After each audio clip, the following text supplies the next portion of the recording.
thứ hai sau Chúa Nhật tuần 2 thường niên. Lời Chúa, Marco, đoạn 2, câu 18 đến câu 22. Bấy giờ các môn đệ ông Gioan và các người Pha-ri-sêu đang ăn chay, có người đến hỏi Đức Giêsu: tại sao các môn đệ ông Gioan và các môn đệ người Pha-ri-sêu ăn chay, mà môn đệ ông lại không ăn chay? Đức Giêsu trả lời: chẳng lẽ khách dự tiệc cưới lại có thể ăn chay, khi chàng rể còn ở với họ? Bao lâu chàng rể còn ở với họ, họ không thể ăn chay được. Nhưng khi tới ngày chàng rể đã bị đem đi, bấy giờ họ mới ăn chay trong ngày đó. Chẳng ai lấy vải mới mà vá áo cũ, vì như vậy, miếng mới đã vá vào sẽ kéo vải cũ, khiến chỗ rách lại càng rách thêm. Cũng không ai đổ rượu mới vào bầu da cũ, vì như vậy, rượu sẽ làm nứt bầu, thế là rượu cũng mất mà bầu cũng hư. Nhưng rượu mới, thì phải bầu mới. Suy niệm. Một trong những nét khác biệt giữa Gioan Tẩy Giả với Đức Giêsu là sự khắc khổ nhịn nhặt. Gioan được coi là người không ăn bánh, không uống rượu, còn Đức Giêsu bị mang tiếng là tai ăn nhậu với quần thu thuế. Chúng ta đã từng thấy Ngài ăn tại nhà ông Lê-vi hay ông Gia-kêu.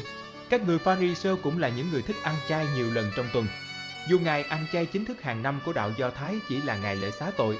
Như thế có sự khác biệt khá rõ giữa môn đệ của Đức Giêsu với môn đệ của Gioan Tẩy Giả và môn đệ của người Pha-ri-sêu. Một bên có vẻ thoáng và thoải mái, một bên thì khắc khổ nhịn nhặt.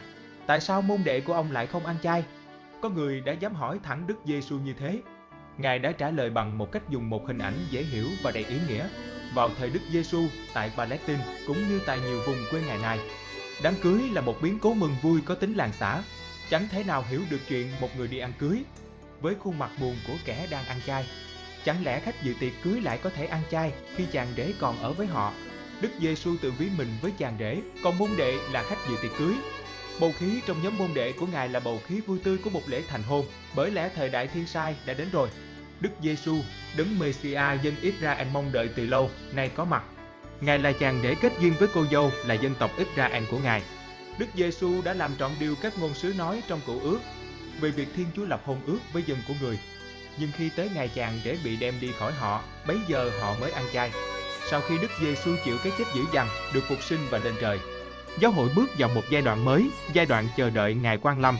Trong giai đoạn này, khi Chúa Giêsu vừa vắng mặt, vừa hiện diện, các Kitô hữu ăn chay, vác thánh giá theo Chúa Giêsu. Dù họ vẫn luôn sống trong niềm vui bởi tin vào đấng đã phục sinh vinh hát.